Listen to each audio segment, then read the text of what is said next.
Bueno, entonces ahora entremos en materia de cómo es que funciona exactamente el método de Berlet y pues cómo se construye, ¿no?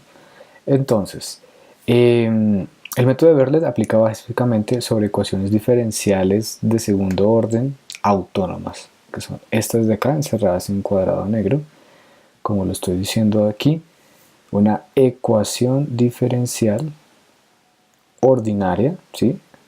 De segundo orden y autónoma. Si algunos de ustedes se preguntan qué quiere decir autónoma, es que aquí en este término de la derecha no aparece explícitamente la variable independiente, que para nuestro caso sería la variable x. No aparece, ¿vale? Ya vamos a ver ahorita ejemplos. Por ahora, simplemente vamos a considerar que entonces la segunda derivada de una función desconocida, en este caso y, es igual a algo que depende precisamente de la función original y. ¿Listo? Bueno, entonces ahora lo que vamos a hacer es entender cómo aplicar series de Taylor acá para obtener una aproximación de la segunda derivada. ¿Listo? Esa es la base del método de Berlet. Lo que queremos es una aproximación. ¿De quién? De la segunda derivada. De manera similar a como hicimos con el método de Euler al buscar una aproximación de la primera derivada, ya que con Euler trabajábamos ecuaciones de primer orden. Y bueno, entonces aquí donde entran a jugar las series de Taylor.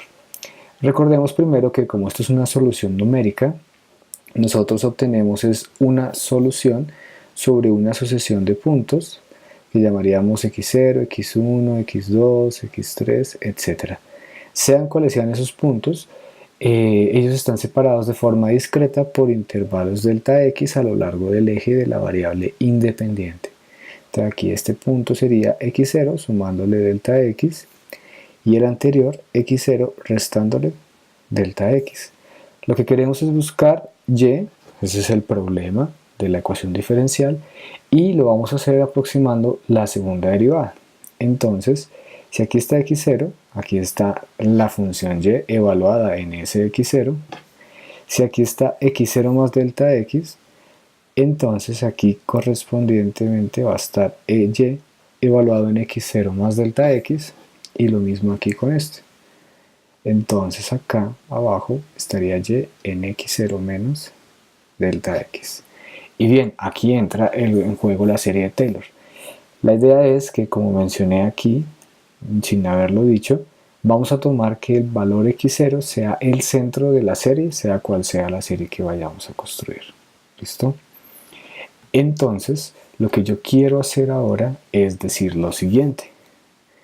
Voy a aproximar valores de y evaluados en cualquier x alrededor del punto x0.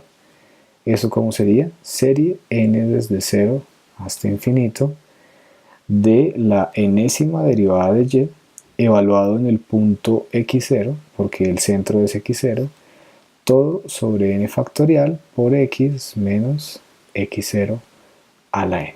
¿Listo? Si ven, acabo de usar la definición misma de la serie de Taylor y voy a tomar como centro el punto x sub 0. ¿Quién es el punto x sub 0? Bueno, por ahora no nos interesa. ¿Listo? Es un punto cualquiera de la sucesión sobre la cual yo voy a calcular mi solución numérica. Bien. Entonces, ¿cómo se aplicaría esto para x0 más delta x y x0 menos delta x? Quedaría x0 más delta x sería igual a esta serie n desde 0 hasta infinito y enésimo evaluado en x0 sobre n factorial, y aquí como x es x0 más delta x y le resto x0, entonces aquí solamente me va a quedar delta x elevado a la n.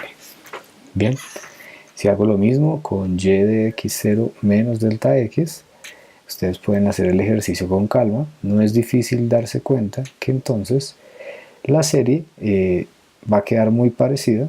Entonces aquí escribo lo mismo, pero aquí me va a quedar menos delta x elevado a la n.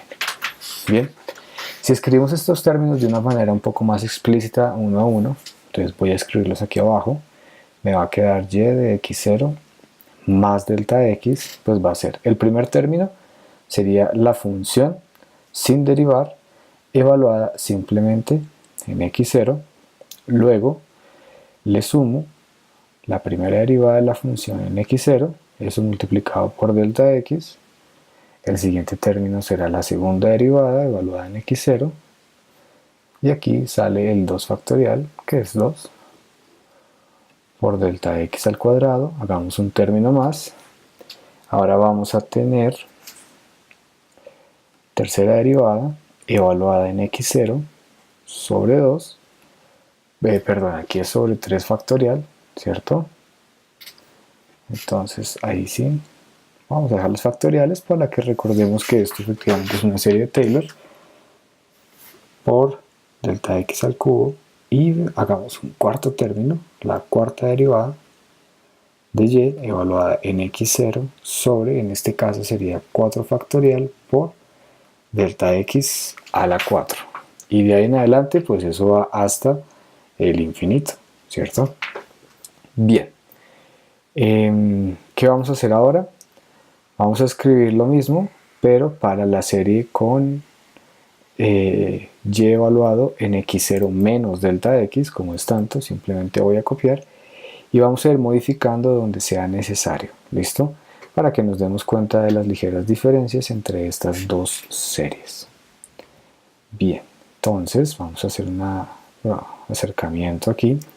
Como aquí ya no es más delta x, sino menos delta x, entonces resulta que, como habíamos visto en la serie original, miren, la fórmula compacta, el menos se va alternando más, menos, dependiendo de que la potencia sea par o impar.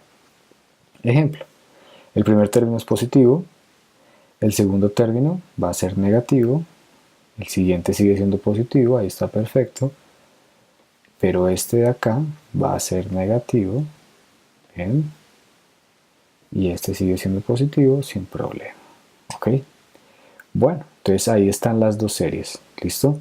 Entonces alguien se puede preguntar, y bueno, ¿y de dónde vamos a sacar la aproximación a la segunda derivada? Bueno, en esta serie de Taylor la segunda derivada está apareciendo aquí, ¿sí la ven? Ahí en esos dos lugares.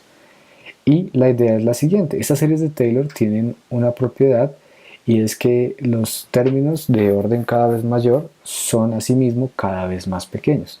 Como estamos considerando una solución numérica, estos delta x los estamos considerando muy chiquitos, ¿cierto?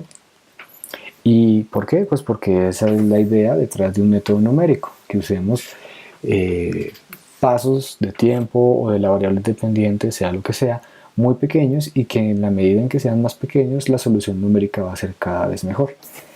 Entonces, si uno mira, este delta x acá es un término, sí, ok, es pequeño, pero ¿qué pasa cuando yo cojo delta x al cuadrado? Pues es todavía más pequeño, ¿cierto? Ejemplo, si uno tiene el número 0.1, ok, es pequeño, pero ¿qué pasa cuando lo elevo al cuadrado? Eso me da 0.01, que es todavía más pequeño, ¿cierto? Y uno hace el mismo análisis para los siguientes términos y uno se va dando cuenta que es aún más que más pequeño. ¿Listo? ¿Y eso qué va a sugerir? Que entre más términos sume, pues esos términos adicionales van a pesar cada vez menos. Entonces yo podría decir que de alguna manera voy a despreciar los términos a partir de un cierto número hasta el infinito porque ya son tan pequeños que simplemente no son importantes. Bien, entonces eso es lo que vamos a hacer ahorita. ¿Y cómo lo vamos a hacer? Bueno, aquí un truco es, vamos a coger esas dos series y así como están término a término, vamos a sumar lo de arriba con lo de abajo. ¿Listo? Entonces, ojo, repito, vamos a sumar lo de arriba con lo de abajo. Eso es lo que vamos a hacer justo ahora. Voy a sumar esas dos líneas. ¿Listo? Al hacerlo, entonces, ¿qué me va a quedar al lado izquierdo? Vamos a hacer un zoom. Voy a sumar estos dos y me va a quedar y evaluado en x0 más delta x más y evaluado en x0 menos delta x igual a este con este se suman y quedaría 2 veces y evaluado en x0 y estos dos resulta que son lo mismo pero de signo opuesto, entonces se cancelan. Si uno mira, con las terceras derivadas también sucede lo mismo. Y bueno, de ahí en adelante, pues ya son tan pequeños que ahí es donde vamos a hacer la aproximación de que los vamos a despreciar. Si cojo estos dos de acá y los sumo, entonces como ambos son mitades, me va a quedar más simplemente la segunda derivada evaluada en x0 por delta x al cuadrado. Y más qué, más algo que la verdad es proporcional a delta x a la 4. Y ahí vamos a decir que eso es tan pequeño que simplemente lo vamos a despreciar. Y al hacer eso, pues obviamente nuestra igualdad aquí ya no es igualdad, sino que se vuelve una aproximación, ¿cierto? Porque estamos, si bien los términos son pequeños, no son cero. Entonces, esto ya se vuelve una aproximación. ¿Listo? Bueno, ¿y qué ganamos con la fórmula que hemos obtenido aquí al final? Pues que hemos podido obtener una aproximación de la segunda derivada en términos de la función evaluada en diferentes puntos. Bien, entonces voy a despejar eso de ahí. ¿Pero cómo? Entonces vamos a hacer lo siguiente. Acuérdense que en el método de Euler, voy a escribirlo acá primero para que recordemos. En el método de Euler, la idea era que uno cogía el y más 1, que era simplemente el y evaluado en el x y más 1, y uno lo calculaba en términos del punto anterior, o sea, el y, que era el y evaluado en xy, ¿cierto? Ok, entonces es como calcular el instante futuro en términos de un instante anterior. Aquí va a funcionar algo parecido. La idea es que en Berlet lo que estamos llamando y de x0 más delta x, y de x0 y de x0 menos delta x ahora correspondan con el y, el momento futuro, y más 1, y este de acá, el pasado, y menos 1. O lo que pensaríamos ahora, que el y más 1 lo vamos a calcular en términos del y del y menos 1. Es decir, ahora en una ecuación diferencial de segundo orden, basados en esta aproximación numérica, un cierto instante se va a poder calcular si conocíamos los dos instantes anteriores, ¿vale? Y si yo reescribo esta fórmula que encontramos aquí, ¿cómo me va a quedar? Entonces voy a escribir aquí en vez de y x0 de x0 más delta x, quedaría y más 1, más, en vez de escribir y de x0 menos delta x, voy a escribir, voy a escribir y de y menos 1, y aquí me quedaría, bueno, voy a escribir igual, pero ya sabemos que eso es una aproximación, ¿no? 2 veces y más la segunda derivada de y en xy o y segunda derivada, y todo multiplicado por delta x al cuadrado, o el paso de la variable independiente al cuadrado. Y despejamos el instante futuro en términos de los dos instantes anteriores, y me quedaría y más 1 igual a 2y menos y menos 1 más y segunda evaluado en delta x al cuadrado, ¿sí? Si recordamos cuál era el problema inicial, miren que la segunda derivada es la función f evaluado en un cierto y. ¿Quién es la función f? Bueno, eso depende de la ecuación diferencial. Entonces yo me podría atrever a escribir que ahora esto es, bueno, esta parte es igual, pero aquí ahora sería f evaluado en y por delta x al cuadrado. ¿Listo? Y ahí tenemos nuestra fórmula del algoritmo de Berlet. ¿Esta fórmula qué nos dice? Bueno, básicamente que para poder calcular un instante y más 1 necesito los dos instantes anteriores, y e y menos 1. ¿Listo? Y hasta ahí va la fórmula. Si nosotros revisamos eso con la literatura que tenemos, es bastante similar.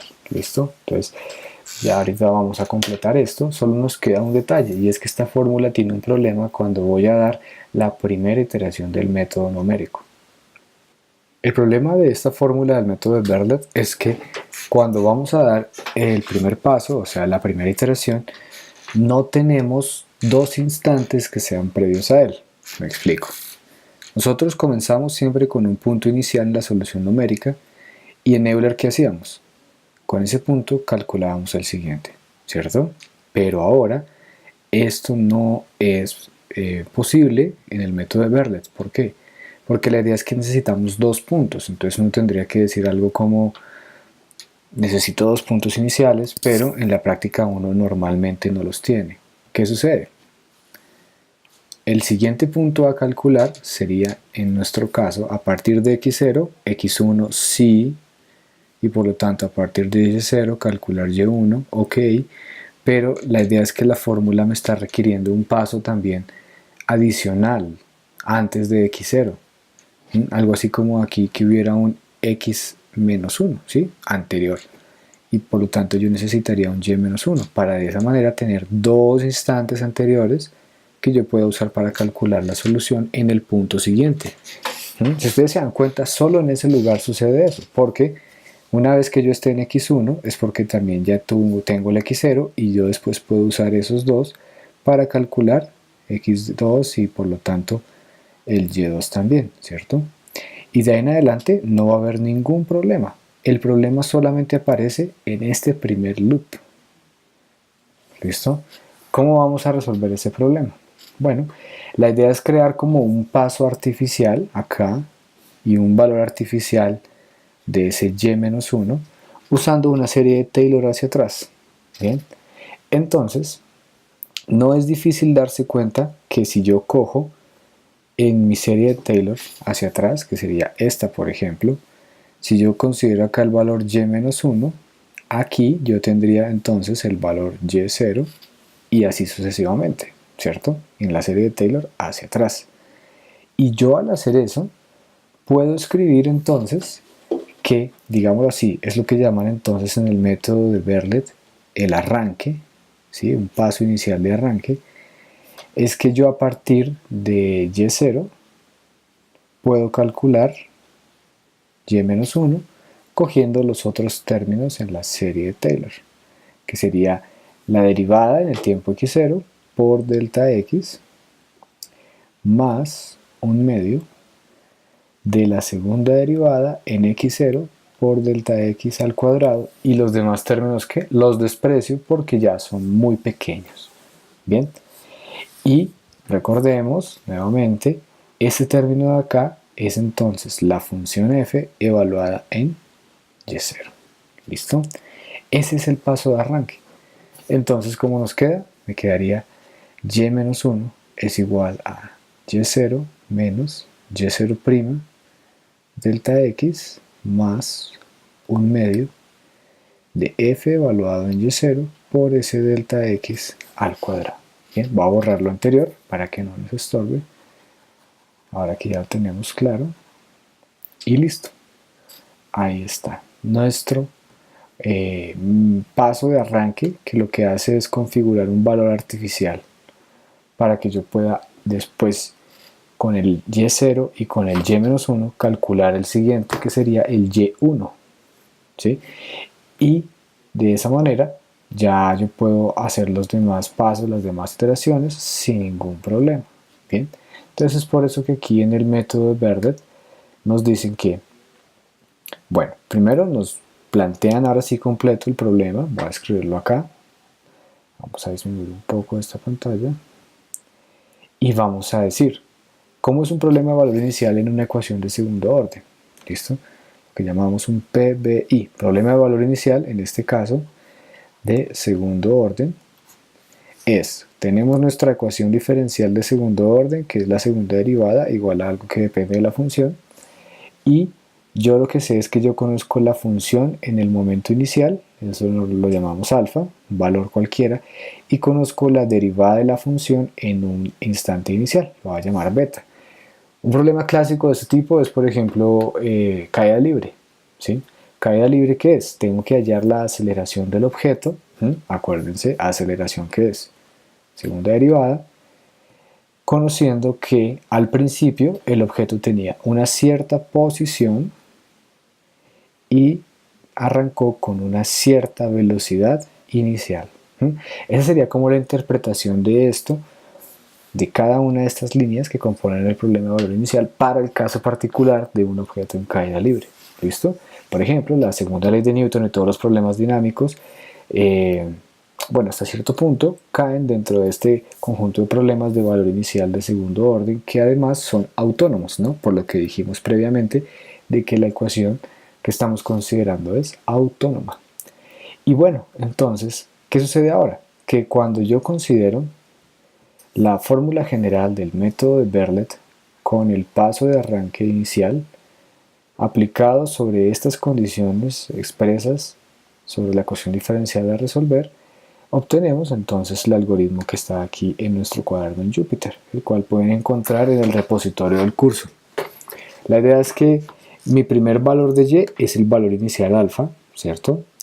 Luego hago el paso de arranque, que es calcular el y-1, entonces queda y0, pero y0 es alfa, menos y', que por eso es que aquí aparece el beta, ¿sí? Comparen y se darán cuenta, por delta x más un medio de la función, en y0 por delta x cuadrado, bla, bla, bla, y luego ¿qué? Luego simplemente hacemos el arranque. ¿Listo? Ahí está. Bien. Este método, a pesar de que es un poquito más sofisticado que el de Euler, es también muy fácil de implementar en Python. Veamos cómo se construye la función y les queda a ustedes de tarea estudiar los ejemplos de cómo se usa esto en diferentes problemas. Entonces, como siempre, importamos las bibliotecas usuales. Luego voy a crear una función que se llame Berlet, que va a tener varios argumentos de entrada. Vamos a escribir un poquito aquí para entender qué son esos argumentos de entrada. Entonces, mi función Berlet, ella recibe como entrada una función f, que en nuestro caso está jugando el papel de esa f grande que tenemos en la literatura, los valores a y b, que básicamente a es el alfa y b es el beta, un valor xf, que es el punto final hasta donde, mejor dicho, hasta donde integramos la ecuación, ¿sí? Hasta donde va la solución numérica. Y por último, n iter es el número de iteraciones que nuestro método va a efectuar. Entonces, pues, como normalmente estamos considerando la solución desde un x inicial x0 hasta un x final xf, y estamos tomando x0 como 0, entonces el número de iteraciones va a determinar el delta x, ¿cierto? Porque sería xf menos x0 sobre, bueno, aquí como es por el tema de Python, entonces vamos a tomar el número de iteraciones menos 1, pero recordamos que este x0 es 0, ¿listo? Y por eso, entonces nuestra función Berlet lo primero que hace es eso, crear el paso delta x a partir del número de iteraciones escogidas. Luego creamos una lista de x sobre las cuales vamos a crear nuestra solución. Y luego creamos un arreglo lleno de ceros sobre el cual vamos a calcular uno a uno los valores de la solución numérica usando Berlet. Este primero es el paso de arranque, entonces jinit es el que juega el papel de y-1, es a, alfa, menos delta x por b, beta, más un medio de delta x al cuadrado por la f evaluado en a. ¿Listo? ¿Queda quién es? Alfa. ¿Y alfa quién es? y0. Entonces coincide precisamente con esta parte de aquí. Y luego, entonces decimos que el primer y de la solución sea el y init, o sea el y-1, y luego el siguiente sea a, o sea el y0. ¿Listo? Y luego un for va a resolver todas las iteraciones calculando justamente los y's basado en ese algoritmo de Berlet, que es la tercera línea de lo que está escrito acá. ¿Vale? ¿Y qué me da como resultado Berlet? Bueno, Berlet me da una lista de x, una lista de y's para que yo después pueda ver la solución, puedo graficar, puedo analizar, hacer tablas, etc. ¿Listo? Y eso es.